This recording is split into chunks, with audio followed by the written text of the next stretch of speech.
കഴിഞ്ഞ ദിവസം നടന്ന ഒരു ഫോൺ അഭിമുഖത്തിൽ ഡൊണാൾഡ് ട്രംപിൻ്റെ ഒരു പ്രസ്താവന അത് ലോകമൊട്ടാകെ ഒരുപാട് ചർച്ചയ്ക്ക് വിധേയമായി. മറ്റൊന്നുമല്ല, ഈ മേഖലയിലെ പ്രത്യേകിച്ചും പേർഷ്യൻ ഗൾഫ് മേഖലയിലെ അമേരിക്കയുടെ തന്ത്രപ്രധാന പങ്കാളി ഒമാനാണ്, സംശയമില്ല. ഒമാനുമായി ബന്ധപ്പെട്ട് ഒമാനിൽ അമേരിക്കയുടെ എയർ ബേസ് അടക്കമുണ്ട്, സൈനിക ക്യാമ്പുകൾ അടക്കമുണ്ട്. ഈ ഒമാനെതിരെ US പ്രസിഡന്റ് വെല്ലുവിളി എന്ന് പറയുന്നത് രൂക്ഷമായ ഭാഷയിൽ പറയുകയാണ്, സൈനിക ഭീഷണി മുഴക്കുകയാണ്. ഹോർമുസ് കടലിടുകൂടെയുള്ള കപ്പൽ ഗതാഗതം നിയന്ത്രിക്കാനും പുനരാരംഭിക്കാനുമുള്ള അമേരിക്കയുടെ ശ്രമങ്ങളെ ഒമാൻ തടസ്സപ്പെടുത്തിയാൽ ആ രാജ്യത്തിനെ ബോംബിട്ട് നശിപ്പിക്കും എന്നാണ് ട്രംപിൻ്റെ മുന്നറിയിപ്പ്. ഒമാൻ തടസ്സമായി നിന്നാൽ ഞങ്ങൾ അവരെ ബോംബിട്ട് തകർക്കും എന്ന് ട്രംപ് അഭിമുഖത്തിൽ വ്യക്തമാക്കുകയാണ്. വാഷിംഗ്ടണും ടെഹ്റാനും തമ്മിലുള്ള താൽക്കാലിക നയതന്ത്ര ചട്ടക്കൂടിന് കീഴിലുള്ള 60 ദിവസത്തെ ചർച്ചാ കാലാവധി കഴിഞ്ഞ ദിവസം കൂടിയായിരുന്നു ഇന്നലെ എന്നത് മനസ്സിലാക്കണം. ഇവിടെയാണ് ട്രംപിൻ്റെ പരാമർശമുണ്ടാകുന്നത് എന്നതും പ്രധാനപ്പെട്ട ഒന്നാണ്. 2026 ഫെബ്രുവരി അവസാനത്തോടെ ഇറാനുമായുള്ള US-ഇസ്രയേൽ സംഘർഷം പൊട്ടിപ്പുറപ്പെട്ടത് മുതൽ വലിയ തോതിൽ ഉപരോധിക്കപ്പെട്ട ഈ ഇടുങ്ങിയ ജലപാത ഹോർമുസ്, ഇവിടുത്തെ കപ്പൽ പാതകളെ ചൊല്ലി ഒമാനും ഇറാനും സമാന്തരമായി നടത്തുന്ന ഉഭയകക്ഷി ചർച്ചകൾ ട്രംപ് ഭരണകൂടത്തിൻ്റെ ഉള്ളിൽ അസംതൃപ്തി വല്ലാതെ വർദ്ധിപ്പിച്ച ഒരു പശ്ചാത്തലമുണ്ട്. അതാണ് ഇപ്പോൾ ട്രംപിൻ്റെ ഈ ഒരു ഭീഷണിയുടെ പിന്നിൽ എന്നാണ് മനസ്സിലാക്കേണ്ടത്. കാരണം ഒമാനുമായി അത്ര നല്ല ബന്ധത്തിൽ മുമ്പോട്ട് പോയിക്കൊണ്ടിരുന്ന ഒരു രാജ്യമായിരുന്നു. ഈ രൂക്ഷമായ പ്രതികരണത്തിന് പിന്നിലെ കാരണം എന്താണ് എന്നാണ് ലോകം ഒട്ടാകെ അത്തരത്തിൽ ഇതുമായി ബന്ധപ്പെട്ട് ആലോചിക്കുന്നവർ ചിന്തിച്ചു കൂട്ടുന്നത്. മസ്കറ്റും ടെഹ്റാനും തമ്മിലുള്ള സ്വതന്ത്രമായ നയതന്ത്ര നീക്കമാണ് ട്രംപിൻ്റെ ഈ രൂക്ഷമായ പ്രതികരണത്തിൻ്റെ പ്രധാന കാരണമായി മാറിയത്. ഹോർമുസ് കടലിടുക്കിൻ്റെ തെക്കേ തീരത്ത് ഇറാനിയൻ തീരത്തിന് നേരെ എതിർവശത്തായി സ്ഥിതി ചെയ്യുന്ന ഒമാൻ നിർണായകമായ ഈ ഊർജ്ജ ഗതാഗത പാതയിലൂടെയുള്ള വാണിജ്യ ഗതാഗതം പുനഃസ്ഥാപിക്കുന്നതിനായാണ് ഇറാനിയൻ നയതന്ത്രജ്ഞരുമായുള്ള ചർച്ചകൾ നടത്തി വന്നത്. അതിൽ പ്രധാനപ്പെട്ട കാര്യമാണ്, കാരണം സൗദി അടക്കമുള്ള UAE അടക്കമുള്ള വലിയ ഗൾഫ് രാജ്യങ്ങളൊക്കെ ഇത്തരത്തിലുള്ള പ്രതിസന്ധികൾ നേരിട്ട് വരികയാണ്. സമാനമായ പ്രതിസന്ധി ഒമാനെയും ബാധിക്കുന്ന ഒരു പശ്ചാത്തലമുണ്ട്. വാണിജ്യ കപ്പലുകൾക്കായുള്ള ഗതാഗത പാതയുടെ ഭൂപടത്തെക്കുറിച്ച് ഒരു ധാരണയിലെത്തിയിട്ടുണ്ട് എന്ന് ഇറാൻ വിദേശകാര്യ മന്ത്രാലയ വക്താവ് ഇസ്മായിൽ ബഖായി ടെഹ്റാനിൽ പ്രഖ്യാപിക്കുകയും ചെയ്തു. അതായത് ഒമാനും ഇറാനും ചേർന്ന് സംയുക്തമായി ഹോർമുസ് നിയന്ത്രിക്കും എന്ന തരത്തിലാണ് കാര്യങ്ങൾ എത്തിയത്. ഹോർമുസിലേക്ക് കടക്കുന്ന കപ്പലുകൾക്ക് ഇറാൻ പാതയൊരുക്കുകയും സുരക്ഷിതത്വം ഒരുക്കുകയും നിയന്ത്രിക്കുകയും ചെയ്യും. ഹോർമുസിൽ നിന്ന് പുറത്തേക്ക് വരുന്ന കപ്പലുകളെ ഒമാൻ നിയന്ത്രിക്കും. ഇങ്ങനെയായിരുന്നു ഏതാണ്ടൊരു ചട്ടക്കൂട് ഇവരുണ്ടാക്കി വെച്ചത്.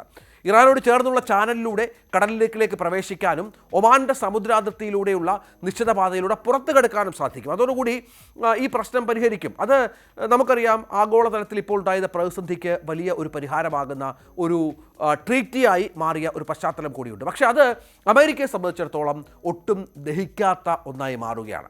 ഒരു ഇടക്കാല കാലയളവിലേക്ക് യാത്രാ ഫീസോ ടോളോ നൽകേണ്ടതില്ല എന്നും ഈ കരാറിൽ തീരുമാനമുണ്ട് എന്നാണ് പുറത്തു വന്ന വിവരം. ഉഭയകക്ഷി ചർച്ചകളിൽ നിന്ന് വാഷിംഗ്ടണെ ഇവർ ഒഴിവാക്കുകയും ചെയ്തു. കാരണം അമേരിക്കയെ വിശ്വാസത്തിലെടുക്കാതെയുള്ള ഒരു ചർച്ചയായിരുന്നു ഈ രണ്ട് രാജ്യങ്ങളും ചേർന്ന് നടത്തിയത്. സംശയമില്ല, ഇറാൻ ഒരിക്കലും സമ്മതിക്കില്ല അമേരിക്കയെ കൂടി ഇതിൻ്റെ ഭാഗമാക്കുക എന്നുള്ളത്. കാരണം അമേരിക്കയുമായി ഒരു ചർച്ചയുമില്ല എന്ന് അസന്നിഗ്ധമായി പ്രഖ്യാപിച്ചിരിക്കുന്ന ഒരു രാജ്യം കൂടിയാണ് ഇറാൻ എന്നത് ഓർക്കണം. മസ്കറ്റും ടെഹ്റാനും തമ്മിലുള്ള ഏതൊരു പ്രത്യേക കരാറിനെയും തങ്ങളുടെ വിശാലമായ തന്ത്രപരമായ സ്വാധീനത്തിന് ഭീഷണിയാണ് ട്രംപ് ഭരണകൂടം കാണുന്നത്. സാമ്പത്തിക ഉപരോധങ്ങൾ നീക്കുന്നതിനും നാവിക പ്രവർത്തനങ്ങൾ അവസാനിപ്പിക്കുന്നതിനും മുൻപായി US മേൽനോട്ടത്തിൽ എല്ലാ അന്താരാഷ്ട്ര കപ്പലുകൾക്കും തടസ്സമില്ലാത്തതും ടോൾ രഹിതവുമായ സഞ്ചാര സ്വാതന്ത്ര്യം വേണമെന്നാണ് വൈറ്റ് ഹൗസ് ആവശ്യപ്പെട്ടിരിക്കുന്നത്. ഇത് ആവശ്യപ്പെട്ടുകൊണ്ട് ഇറാനിയൻ തുറമുഖങ്ങളിൽ കർശനമായ നാവിക ഉപരോധം തുടരുന്ന ഒരു പശ്ചാത്തലം കൂടിയുണ്ട്.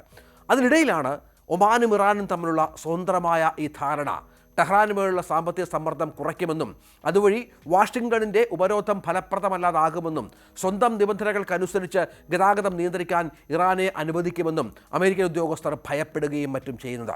ട്രംപ് ഒരു സമാധാന കരാറിനായി തിടുക്കം കൂട്ടുകയാണോ എന്നാണ് മനസ്സിലാക്കേണ്ടത്. സമാധാന ചർച്ചകൾ സുഗമമാക്കുന്നതിനും നാവിക സംഘർഷങ്ങൾ താൽക്കാലികമായി ലഘൂകരിക്കുന്നതിനുമുള്ള ഈ വർഷം ജൂണിൽ ഒപ്പുവെച്ച 60 ദിവസത്തെ ധാരണാപത്രം കഴിഞ്ഞ ദിവസമാണ് ആ കാലാവധി കഴിഞ്ഞത്. അതിൻ്റെ കാലാവധി നീട്ടാതെ അത് ഔദ്യോഗികമായി അവസാനിക്കുന്ന ഒരു പശ്ചാത്തലമുണ്ടായിരുന്നു. അത് ഇരുപക്ഷവും തമ്മിലുള്ള ഭിന്നത രൂക്ഷമാക്കുന്നതിന് പ്രധാനപ്പെട്ട ഒരു കാരണമായി. ഒമാൻ തീരത്തുള്ള ചാനലുകളിലൂടെ സഞ്ചരിക്കുന്ന വാണിജ്യ കപ്പലുകൾ അംഗീകാരമില്ലാത്ത പാതകൾ ഉപയോഗിക്കുന്നുവെന്നാരോപിച്ച് ഇറാനിയൻ സേന അവയെ ലക്ഷ്യമിട്ട് നടത്തിയ തുടർച്ചയായ നാവിക ഏറ്റുമുട്ടലുകൾക്ക് പിന്നാലെ നേരത്തെ ഉണ്ടായിരുന്ന വെടിനിർത്തൽ കരാർ തകരുന്ന പശ്ചാത്തലവും ഉയർന്നു. അമേരിക്കൻ നാവികസേനയും ഇറാനിയൻ സേനയും തമ്മിലുണ്ടായ പ്രത്യാക്രമണങ്ങൾ വ്യാപാരത്തെ കൂടുതൽ തടസ്സപ്പെടുത്തി. വെടിനിർത്തൽ കരാർ ലംഘിച്ചുവെന്ന് ഇരുപക്ഷവും പരസ്പരം ആരോപിക്കുകയും ചെയ്തു. ഫോക്സ് ന്യൂസുമായുള്ള അഭിമുഖത്തിൽ നയതന്ത്രപരമായ ഒത്തുതീർപ്പിനായി കൂടുതൽ സമയം നൽകാൻ തനിക്ക് താൽപ്പര്യമില്ലെന്നാണ് ട്രംപ് വ്യക്തമാക്കുന്നത്. ഇറാൻ കീഴടങ്ങണം എന്ന് വീണ്ടും അദ്ദേഹം ആവശ്യപ്പെടുന്ന പശ്ചാത്തലം നയതന്ത്രപരമായ സമയപരിധികൾ പാലിക്കാൻ താൻ ബാധ്യസ്ഥനാണെന്ന വാദങ്ങളെ തള്ളിക്കളയുകയും ചെയ്തു. എനിക്ക് സമയക്രമമില്ല, എനിക്ക് തിടുക്കവുമില്ല എന്നാണ് ഇപ്പോൾ ട്രംപ് പറഞ്ഞു വെക്കുന്നത്. നമുക്കറിയാം, അമേരിക്കൻ ഇടക്കാല തെരഞ്ഞെടുപ്പുകൾ വരാൻ പോവുകയാണ്. ആ തെരഞ്ഞെടുപ്പുകൾക്ക് എൻ്റെ തീരുമാനങ്ങളുമായി ബന്ധമില്ല എന്നും അസന്നിഗ്ധമായി ട്രംപ് വ്യക്തമാക്കുകയാണ്. ഏതായാലും ഇപ്പോൾ രണ്ട് കക്ഷികളാണ്, ഒന്ന് നെതന്യാഹു, മറ്റൊന്ന് ട്രംപ്. ഒന്നുകിൽ ഇവർക്ക് ഈ വിഷയങ്ങളിൽ നിന്ന് ശ്രദ്ധ മാറ്റണം, അല്ലെങ്കിൽ ഈ വിഷയങ്ങൾ അതിൻ്റെ തീവ്രതയോടെ തുടർന്നു കൊണ്ടുപോകണം. ഇപ്പോൾ ഗസയിൽ എന്താണ് നെതന്യാഹു ലക്ഷ്യം വെക്കുന്നത്? എന്തുകൊണ്ടാണ് അമേരിക്കയുടെ സമാധാന കരാർ പോലും ഗസയിൽ നെതന്യാഹു തള്ളിക്കളഞ്ഞത്? അതിന് പ്രധാനപ്പെട്ട കാരണം മറ്റൊന്നുമല്ല, തെരഞ്ഞെടുപ്പാണ്. തെരഞ്ഞെടുപ്പിൽ വിജയിക്കണമെങ്കിൽ പലസ്തീനെ ഒരു ദുരന്ത ഭൂമിയാക്കി, ഒരു തർക്ക ഭൂമിയാക്കി എന്ന് നിലനിർത്തണം. സമാനമായി തന്നെ ഇടക്കാല തെരഞ്ഞെടുപ്പുകൾ അമേരിക്കയിൽ വരാൻ പോകുന്നു. അമേരിക്കയിൽ ഇന്ന് വന്ന സർവേ അനുസരിച്ച് 32% ആളുകൾ മാത്രമാണ് ഇപ്പോൾ ട്രംപിനൊപ്പം. 68% പേരും ട്രംപിനെ എതിർക്കുന്നവരാണ്. സ്വാഭാവികമായും അവിടെ ഒരു വിജയം, ഇറാനിലൊരു വിജയം ട്രംപ് ആഗ്രഹിക്കുന്നു. നീണ്ടു നിൽക്കുന്ന യുദ്ധം മൂലമുണ്ടാകുന്ന സാമ്പത്തിക രാഷ്ട്രീയ പ്രത്യാഘാതങ്ങളെക്കുറിച്ചുള്ള ആശങ്കകൾ തള്ളിക്കളയുന്നുണ്ട് എങ്കിൽ പോലും യുദ്ധം ഇപ്പോൾ ആക്രമണം അവസാനിപ്പിക്കാൻ പോലും ട്രംപിനെ പ്രേരിപ്പിക്കുന്നത് ഈ പറഞ്ഞ പ്രശ്നങ്ങളൊക്കെയാണ്. ഇറാനിലെ ഇസ്ലാമിക് റവല്യൂഷണറി ഗാർഡ് കോർപ്സിൻ്റെ നേതൃത്വവുമായി വാഷിംഗ്ടൺ നയതന്ത്ര ആശയവിനിമയ മാർഗം സ്ഥാപിച്ചിട്ടുണ്ട് എന്നും മറ്റുമാണ് US പ്രസിഡന്റ് പറയുന്നത്. പക്ഷേ ഈ പറഞ്ഞതുപോലെ അവർ സമ്മതിക്കുന്നില്ല. IRGC പറയുന്നത് ഞങ്ങളിത് ഇത്തരത്തിലൊരു യാതൊരു ചർച്ചയും നടത്തുന്നില്ല എന്നാണ്. ഇത്തരം കാര്യങ്ങൾ നടക്കുമ്പോഴാണ് ഒമാനെതിരായ ഈ ഭീഷണിപ്പെടുത്തൽ എന്നുള്ളത് വളരെ പ്രധാനപ്പെട്ട ഒന്നാണ്. ഹോർമുസ് കടലിടുക്കിലെ ഉടൻ തന്നെ അമേരിക്കയുടെ പ്രദേശമായി പ്രഖ്യാപിക്കുമെന്ന് ആവർത്തിച്ച് പറയുന്നതല്ലാതെ അതെങ്ങനെ, ഏത് തരത്തിൽ എന്ന് ട്രംപിന് മനസ്സിലാകുന്നില്ല. അല്ലെങ്കിൽ ട്രംപ് അതെങ്ങനെയെന്ന് ട്രംപിന് പോലും മനസ്സിലാകുന്നില്ല. ഒമാനുമായുള്ള ബന്ധം വഷളാക്കുന്നതിലൂടെ ട്രംപിന് എന്താണ് ലക്ഷ്യമെന്ന കാര്യത്തിലും നമുക്കൊരു വ്യക്തതയില്ല. ഒമാനെതിരെ സൈനിക നടപടി സ്വീകരിക്കുമെന്ന് പരസ്യമായി ഭീഷണിപ്പെടുത്തുന്നത് 4 മാസത്തിനിടെ ഇത് 2ാം തവണയാണ്. അതുകൂടി ഓർക്കണം. മെയ് മാസത്തിൽ നടന്ന മന്ത്രിസഭാ യോഗത്തിൽ ഒമാൻ മറ്റെല്ലാവരെയും പോലെ പെരുമാറണം, അല്ലെങ്കിൽ ഞങ്ങൾ അവരെ തകർക്കേണ്ടി വരുമെന്ന് അദ്ദേഹം ആ ഗൾഫ് രാജ്യത്തിന് മുന്നറിയിപ്പ് നൽകിയിരുന്നു. ആവർത്തിച്ചുള്ള ഈ ഭീഷണികൾ പടിഞ്ഞാറൻ ഏഷ്യയിൽ വാഷിംഗ്ടണിൻ്റെ ഏറ്റവും വിശ്വസ്തരായ നയതന്ത്ര പങ്കാളികളൊന്നായി ദീർഘകാലം കണക്കാക്കപ്പെട്ടിരുന്ന ഒരു രാജ്യവുമായുള്ള ബന്ധത്തിൽ വിള്ളലുണ്ടാക്കിയിരിക്കുന്നു എന്ന കാര്യത്തിൽ സംശയമില്ല. ഒമാന് തങ്ങളുടെ വഴി തേടേണ്ടി വരും, സംശയമില്ല. അതേസമയം പതിറ്റാണ്ടുകളായി കർശനമായ നിഷ്പക്ഷത പാലിക്കുന്ന വിദേശ നയമാണ് ഒമാൻ പിന്തുടരുന്നത്. പാശ്ചാത്യ ശക്തികളും ഇറാനും തമ്മിലുള്ള നിർണായക മധ്യസ്ഥരായി അവർ പലപ്പോഴും പ്രവർത്തിക്കുന്നതും നമ്മൾ കണ്ടിട്ടുണ്ട്. 2015 ആണവ കരാറായ ജോയിൻറ്റ് കോംപ്രിഹെൻസീവ് പ്ലാൻ ഓഫ് ആക്ഷനിലേക്ക് നയിച്ച പ്രാഥമിക ചർച്ചകൾക്ക് വഴിയൊരുക്കുന്നതിൽ മസ്കറ്റ് വലിയ പങ്കുവഹിച്ചിരുന്നു എന്നുള്ളത് ഈ ഘട്ടത്തിൽ ഓർക്കണം. ഫെബ്രുവരി 28 ഇറാനിയൻ കേന്ദ്രങ്ങൾക്കെതിരെ അമേരിക്കയും ഇസ്രായേലും വ്യോമാക്രമണം നടത്തിയതിനെ തുടർന്ന് ആ സൈനിക നടപടിയെ ഒമാൻ വിമർശിക്കുകയും ചെയ്തു. ആക്രമണങ്ങളെ അനീതിപരവും നിയമവിരുദ്ധവുമെന്ന് വിശേഷിപ്പിക്കുകയും ചെയ്തു. ഹോർമുസ് കടലിടുക്കിലൂടെയുള്ള വാണിജ്യ കപ്പൽ ഗതാഗതം പുനഃസ്ഥാപിക്കുന്നതിനൊപ്പം ഗൾഫ് തീരദേശ രാജ്യങ്ങളുടെ പരമാധികാരം സംരക്ഷിക്കുന്ന തരത്തിലുള്ള ഒരു ചർച്ചാധിഷ്ഠിത പരിഹാരത്തിനാണ് മസ്കറ്റ് സ്ഥിരമായി വാദിച്ചു വരുന്നത്. ട്രംപിനും സംഘത്തിനും മേൽ സാമ്പത്തിക സമ്മർദ്ദമുണ്ട് എന്ന കാര്യത്തിൽ സംശയമില്ല. ഹോർമസ് കടലിടുക്കിടെയുള്ള വ്യാപാര തടസ്സം നീണ്ടു നിൽക്കുന്നത് ആഗോള ഊർജ്ജ വിപണിയിലുണ്ടായ പ്രതിസന്ധി അമേരിക്കയും വല്ലാതെ ബാധിച്ചിട്ടുണ്ട്. പെട്രോളിയം കയറ്റുമതിയുടെ ഏകദേശം 20 മുതൽ 25% വരെയും ദ്രവീകൃത പ്രകൃതിവാതകത്തിൻ്റെ 20%വും പേർഷ്യൻ ഗൾഫിനെയും ഗൾഫ് ഓഫ് ഒമാനെയും ബന്ധിപ്പിക്കുന്ന ഈ ഹോർമുസ് കടലിടുക്കുകളാണ് എന്നുള്ളത് പ്രധാനപ്പെട്ട കാര്യമാണല്ലോ.